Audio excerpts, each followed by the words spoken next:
Hello everyone, how are you all? I hope you are fit and fine. So welcome back to AK Education Group. So my name is Anju. Last class में हम लोगों ने chapter number 6 natural vegetation and wild life के बारे में समझा था। तो आज की क्लास हम स्टार्ट करने जा रहे हैं ज्योग्राफी का 7th class chapter number 7 human settlement transport and communication.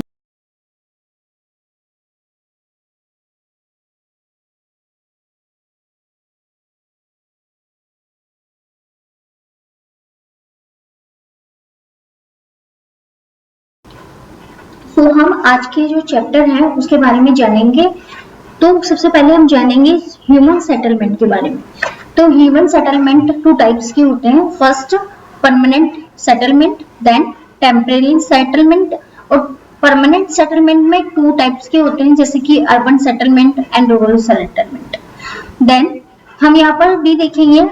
इसके बाद जो रूरल सेटलमेंट होता है, एक कॉम्पैक्ट सेटलमेंट होता है, एक स्कैटर्ड सेटलमेंट होता है। तो आज हम इस सेटलमेंट को काफी अच्छे से जानेंगे कि किस टाइप के ये ह्यूमन सेटलमेंट्स होते हैं। तो चलिए क्लास को आगे बढ़ाते हैं। तो friends, human environment settlement transport and communication के बारे में हम इसे डिटेल में देखेंगे। लेकिन आप लोग मुझे ये बताइए कि ह्यूमन बीइंग को अपनी लाइफ को सर्वाइव करने के लिए किन 3 चीजों की जरूरत पड़ती है? आप मुझे बता सकते हैं? अगर आप बता सकते हैं तो प्लीज कमेंट बॉक्स में जरूर बताइए मुझे। अच्छा, हमने लास्ट जो फर्स्ट चैप्टर था उसमें हमने ये पढ़ा था कि जो ह्यूमन बीइंग है डिपेंड होता है इंटायरली ऑन नेचर के ऊपर। और उससे नेचर से उसे क्या क्या मिलता है? फूड मिलता है, क्लॉथ मिलते हैं एंड शेल्टर मिलते हैं। मिलता है नहीं मिलता है? अगर हमारे पास फूड हो, क्लॉथ हो और सेटल रहने की जगह हो तो वी आर सेटिस्फाइड ना। बट आज के टाइम में अगर हम ऐसा कहें कि हमें रोटी, कपड़ा, मकान, ये तीनों ही चीजों की रिक्वायरमेंट है, इसके अलावा हमें और कोई चीज की जरूरत नहीं है, तो क्या it is sufficient for us? क्या ये हमारे लिए सही है? नहीं ना, क्योंकि आज के टाइम में हम बहुत आगे बढ़ चुके हैं। अभी हम बहुत सारी स्किल सीख रहे हैं ताकि हम ग्रो कर सके। Foods, building, home. अब हम यहाँ पर देख सकते हैं कि हम किस तरीके से अपनी स्किल को ग्रो कर रहे हैं फूड में, चाहे वो फूड से रिलेटेड हो। नई नई टेक्निक्स आ रही है। पहले नेचुरल तरीके से हम करते थे, कल्टीवेशन करते थे, और आज के टाइम में हम क्या करते हैं, नई नई टेक्निकल आ गई है, टेक्नोलॉजीज के अंदर आ गई है, ताकि कम टाइम में बहुत सारा फ्रूट्स उग सके, है ना, वेजिटेबल्स उग सके। हम नए पहले क्या होता था कि कुछ मजदूर होते थे, लेबर्स होते थे, वही अपना घर स्टेप बाय स्टेप बनाते थे। लेकिन आज के टाइम में ऐसा हो रहा है क्या? आज के टाइम में होम्स और बड़ी बड़ी बिल्डिंग्स जो है वो बनती है, वो मशीनों के थ्रू बनती है कि 10 दिन में एक बिल्डिंग तैयार हो जाती है ना। ऐसा होता है ना, बहुत ज्यादा डेवलपमेंट हो सके, है ना।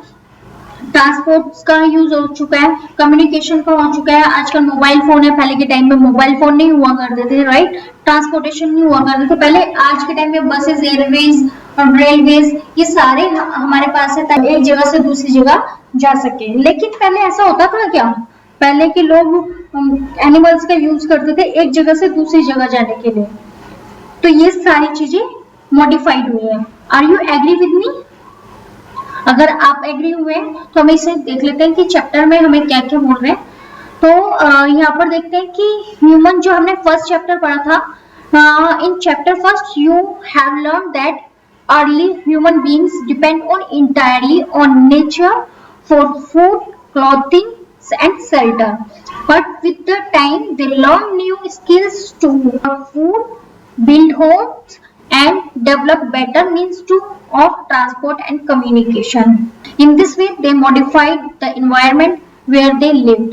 और इस सब के चेंजेस होने की वजह से हमारा जो एनवायरनमेंट है उसमें भी बहुत सारी चेंजेस आई हैं, तब्दीली आई हैं, है ना, बदलाव आए हैं, राइट। ठीक है, तो हम यहाँ पर देखते हैं सबसे पहले सेटलमेंट्स। सेटलमेंट्स की डेफिनेशन हम देखेंगे। What is settlement? सेटलमेंट क्या होता है? A place where people build their homes. Early human beings live on trees and caves. But आज के टाइम में ये इसका trees और caves नीचे नहीं रहते हैं लोग। When they started to grow crops, it become necessary to have permanent home. तो कैसे, जब जैसे जैसे डेवलपमेंट होता रहा, और डेवलपमेंट किस तरीके से होता रहा, जैसे जैसे कल्टीवेशन क्रॉप्स जो है वो ज्यादा होने लगी, तो लोग क्या करने लगे, एक जगह उन्हें अपने रहने की जगह बना ली, और एक ही जगह रहने की जगह बनाने को क्या बोलते हैं, परमानेंट होम।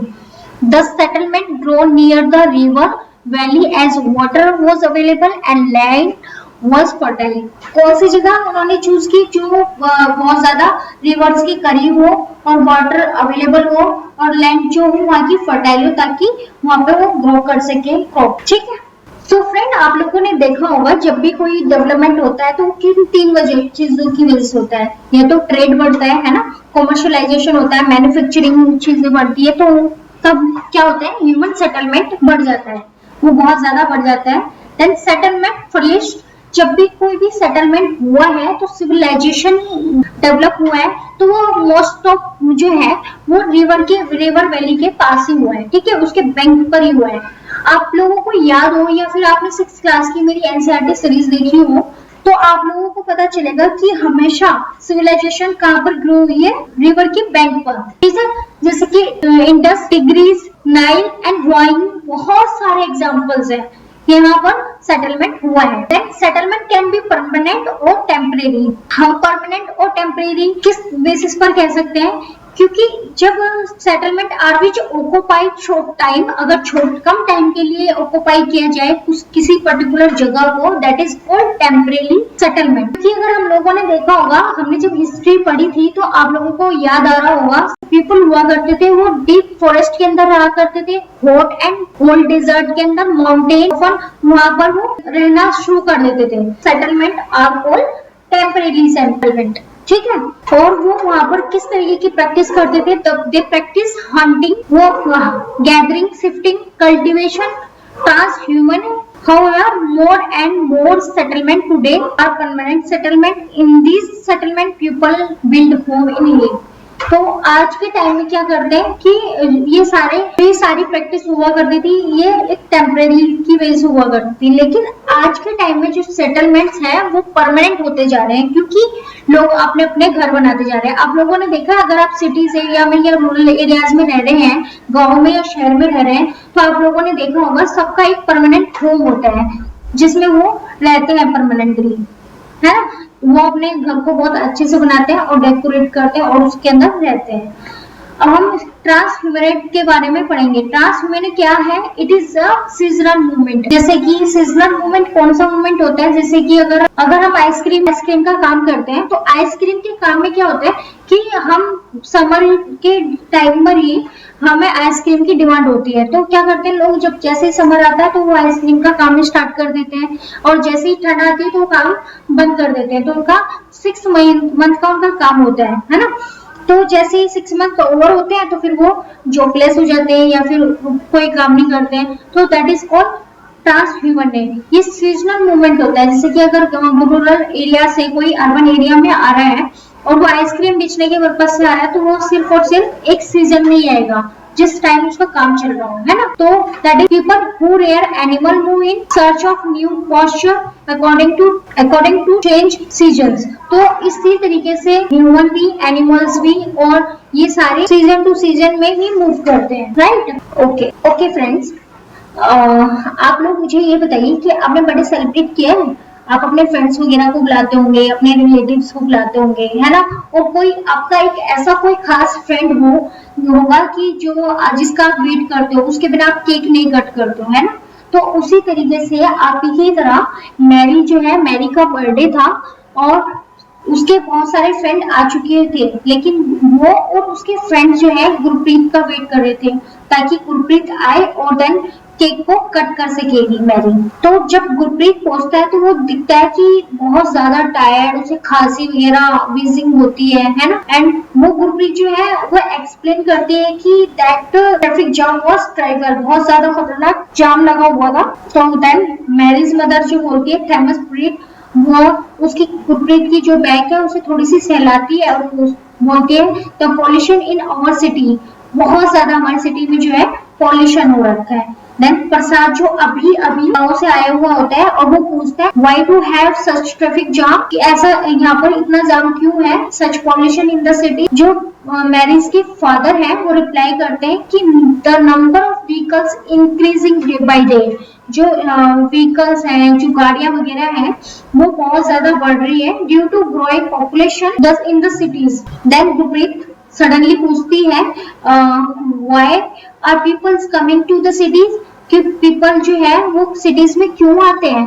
देन उसकी मामा जो रिप्लाई करती है they come looking for job, better education and medical facilities. तो मोस्टली आप लोगों को भी समझ में आ गया होगा, क्योंकि बाहर से लोग इसलिए आते हैं for the searching of job, better education. कई बार आप लोगों को देखा होगा कि हमारी जो सिटी है दिल्ली के अंदर जगह जगह से लोग आते हैं फॉर द जॉब के लिए, फॉर द एजुकेशन के लिए, है ना। और कई बार जो रूरल एरियाज में या विलेज एरियाज में मेडिकल फैसिलिटीज नहीं होती, हॉस्पिटल्स वगैरह नहीं होते, तो वो यहाँ पर अपना ट्रीटमेंट कराने के लिए भी आते हैं, है ना।